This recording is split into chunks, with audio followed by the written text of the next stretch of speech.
The opposition leader has revived his push for a crackdown on skilled migrant visas, claiming foreign workers are taking Australian jobs.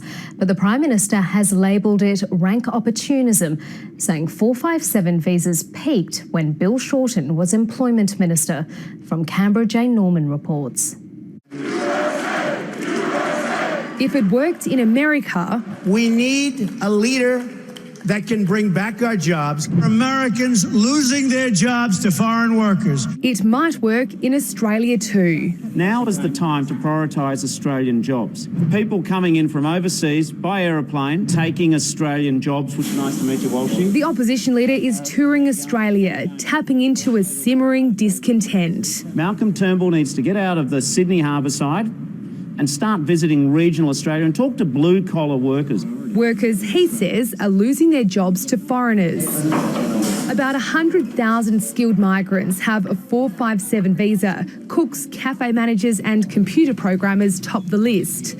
Bill Shorten's calling for tighter restrictions, but the Prime Minister's calling him out. This leader of the opposition is a rank opportunist.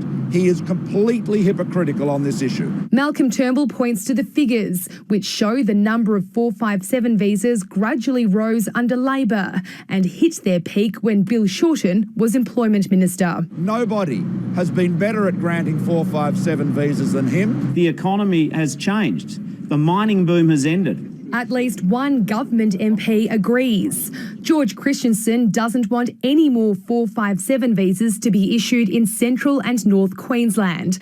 After all, he says, Australian jobs should be for Australian workers. It's clear both leaders are fine-tuning their messages in the wake of Donald Trump's election and shifting the narrative to Australian jobs and Australia's interests. On that front, the government is ramping up pressure on Bill Shorten to reverse his position and support a lifetime visa ban on asylum seekers who tried to arrive by boat. He's turned out to be a weaker leader than even Julia Gillard and Kevin Rudd. But the plan could still come unstuck in the Senate. Jane Norman, ABC News, Canberra.